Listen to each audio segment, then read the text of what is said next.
एक चोर चोरी करके भाग करके आया था किसी साहूकार सेठ महाजन की, उसके पीछे सैनिक लगे हुए थे। तो जहां सत्संग हो रहा था, हजारों लोग बैठे थे, उन्हीं के बीच में जाके बैठ गया। तो अब राज सैनिकों ने देख पाया नहीं, उन्होंने सोचा इधर तो सत्संग हो रहा, चोर काहे को यहाँ टिकेगा, तो वो चले गए और चोर बच गया।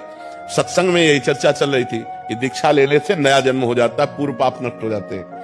तो जब सत्संग संपन्न हुआ तो चतुर्भुज दास जी संत थे, उनके पास गए और बोले, महाराज आप जो बात कह रहे हैं सत्य है कि दीक्षा लेने से सारे पाप नष्ट हो जाते हैं? तो मैं घोर पापी हूँ, चोर हूँ, हिंसक हूँ, कौन सा पाप नहीं जो मैंने ना किया हूं, क्या मैं दीक्षा ले लूंगा आज से निष्पाप हो जाऊंगा? बोले आज से हाँ निष्पाप हो जाओगे। तो बोले दीक्षा दीजिए। तो चतुर्भुज दास जी ने कि ये सही अधिकारी है, अभी इसका मूड बन गया है, नहीं तो हो सकता है कि कभी जिंदगी में इसका क्योंकि हिंसक स्वभाव का है। तो उन्होंने तुरंत उसको दीक्षा दी, मूड मुड़वाया, कंठी पहनाई, तिलक लगाया, द्वादश तिलक। और दूसरे दिन वो निर्भय होकर घूम रहा था। तो साहूकार अपने सैनिकों के साथ तो था, सेठ खोज रहा था, अरे बोले यही है। उसको बंदी बना लिया गया, राज दरबार में ले गए।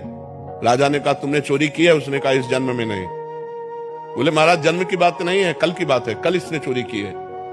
उसने कहा मैं कसम खा सकता हूं कि इस जन्म में चोरी नहीं की। साहूकार ने कहा मैं कसम खा के कहता हूं कि इसने कल चोरी की है, ये केवल भेष बना लिया है, मूड मुड़ा लिया, तिलक लगा लिया, लेकिन है यही। अब दोनों अपनी अपनी कसम पे।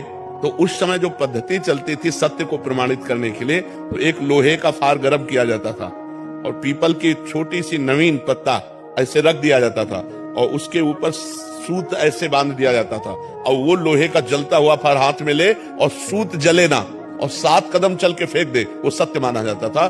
तो ऐसा ही चोर के साथ किया गया।